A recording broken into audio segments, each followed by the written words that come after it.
Starry-eyed rumblings.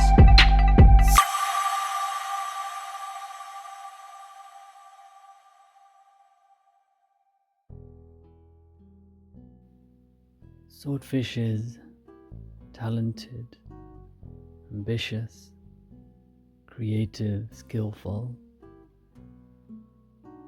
beautiful.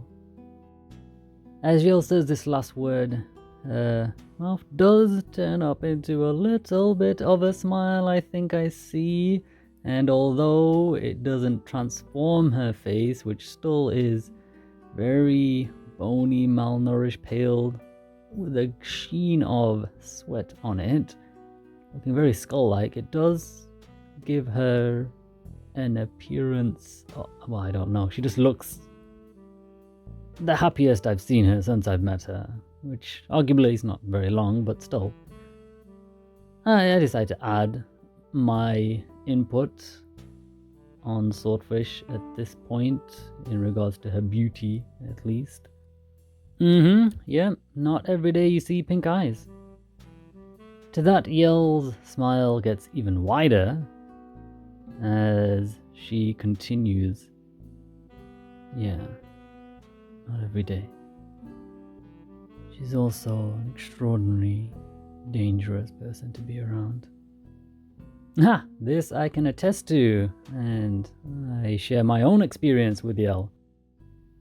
Yep, I saw her using her, I'm not exactly sure what it is, a half katana is what I'm calling it, and she knows how to swing that thing around.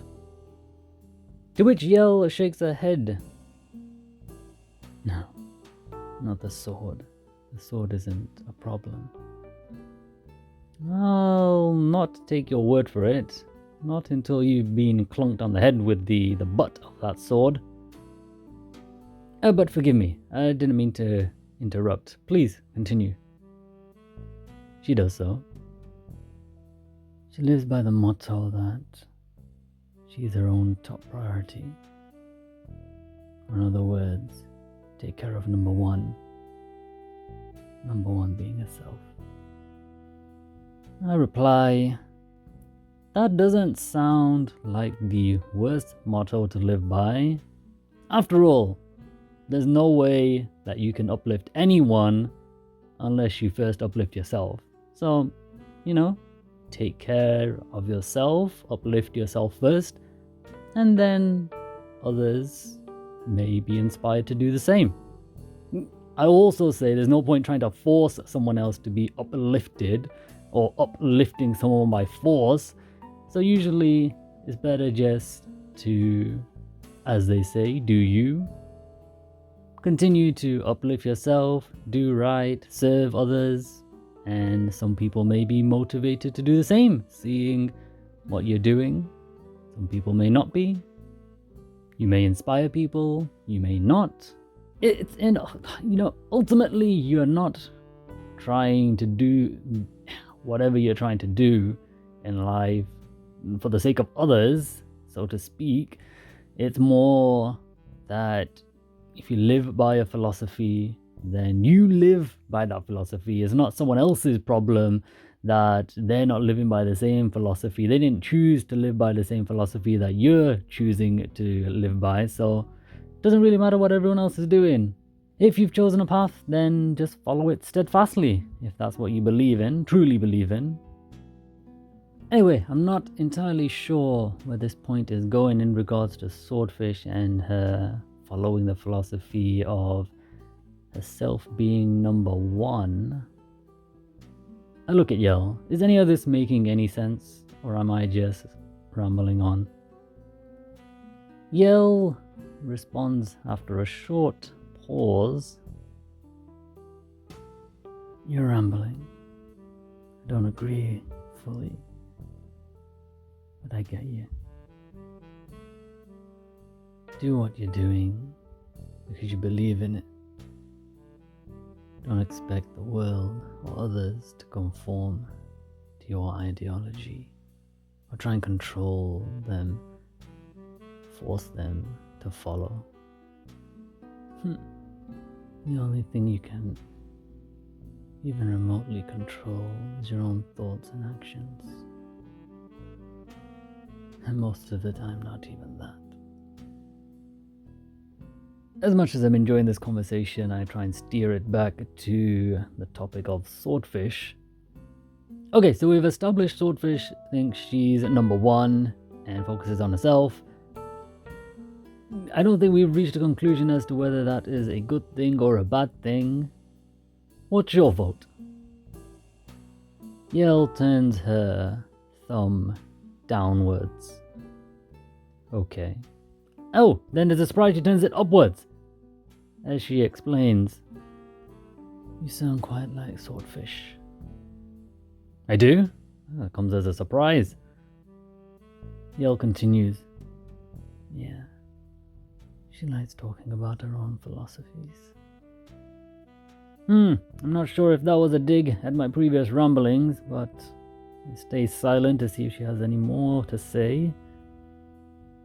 Swordfish is never wrong. I interject. Never ever wrong, you say? Yell continues. In her mind, no. She's always right. And in the circumstance where she does do something wrong, then it's someone else's fault. Someone else caused or made her do something. Well, there's a logical explanation to her actions. Or just brush it under the carpet and let it slip to the back of the mind where it can be forgotten. I don't want to be a naysayer here, Yell.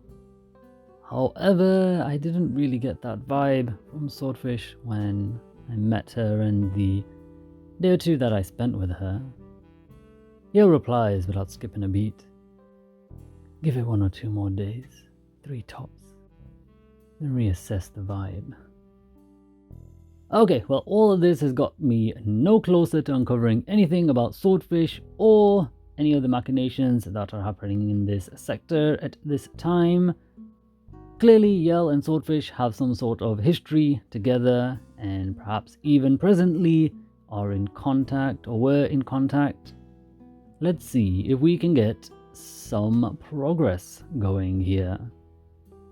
Alrighty then, Yell. You were sent here by some organization to kill Ike. You clearly have some sort of history with Swordfish. I've got 2 questions for you. Question number 1, what is your relationship to Swordfish? Question number 2, why is Swordfish on Yuma's estate? Yell is beginning to rub her eyes again, and she continues to do so as she responds through gritted teeth. She's my partner. I add, in crime or...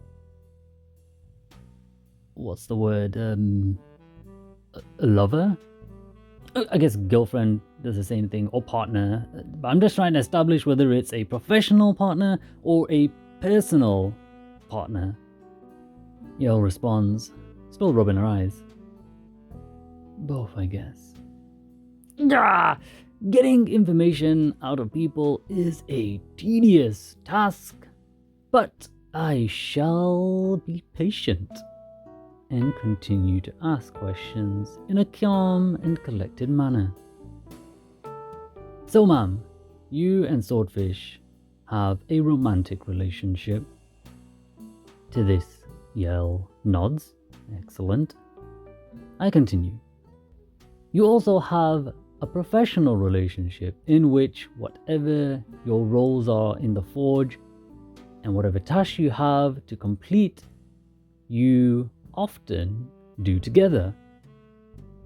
Once more, Yell nods, and I do see an opportunity to get a serious piece of information, and I continue by saying, tasks such as the assassination of CEO Ike. Yell nods again.